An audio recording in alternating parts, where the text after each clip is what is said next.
দাবি না মানা পর্যন্ত জগন্নাথ বিশ্ববিদ্যালয় শাটডাউন ঘোষণা করেছেন আন্দোলনরত শিক্ষার্থী ও শিক্ষকরা। ঢাকা শহর আটকে দেওয়ারও হুঁশিয়ারি দিয়েছেন তারা। 4 দফা দাবি আদায় না হওয়া পর্যন্ত অবস্থান কর্মসূচি চালিয়ে যাবার কথা বলেছেন আন্দোলনকারীরা। বিস্তারিত আরিফিন শাওনের রিপোর্টে। টানা দ্বিতীয় দিনের মতো প্রধান উপদেষ্টার বাসভবন যমুনার অদূরে কাকরাইল মসজিদের সামনের সড়কে অবস্থান নিয়ে 4 দফা দাবি আদায়ে আন্দোলন করছেন জগন্নাথ বিশ্ববিদ্যালয়ের শিক্ষার্থী শিক্ষকরা। সকালে বিশ্ববিদ্যালয় ক্যাম্পাস থেকে 14টি বাসে 2000-এরও বেশি শিক্ষার্থী এসে আন্দোলনে যোগ দেন। দিন যত গড়িয়েছে আন্দোলনে শিক্ষার্থীর সংখ্যাও তত বেড়েছে। তারা তাদের দাবি আদায়ে অনড় অবস্থানে রয়েছে। তাদের সঙ্গে আছেন শিক্ষকরাও। আমরা টার্গেট করে কিছু বন্ধ করতে আসি নাই। এখানে যত দূর পর্যন্ত যায় প্রয়োজন বোধে পুরা ঢাকা শহর শিক্ষার্থী শিক্ষক দিয়ে বেড়ায় ফেলবো। হল নাই তো হল নাই, আমাদের ক্যাম্পাসের আয়তনও অনেক ছোট। আমরা চাচ্ছি যে বর্তমান সরকার আমাদের এই সমস্যাটাকে বুঝবে, এভাবে পুলিশ দিয়ে আমাদের উপর হামলা করবে না।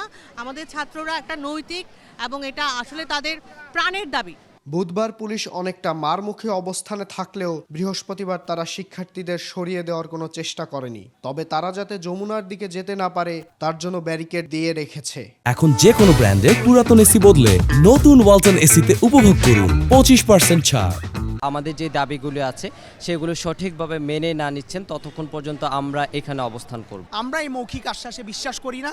আমরা প্রধান উপদেষ্টার কাছে এসেছি, আমরা লিখিতভাবে একটা সিদ্ধান্ত চাই।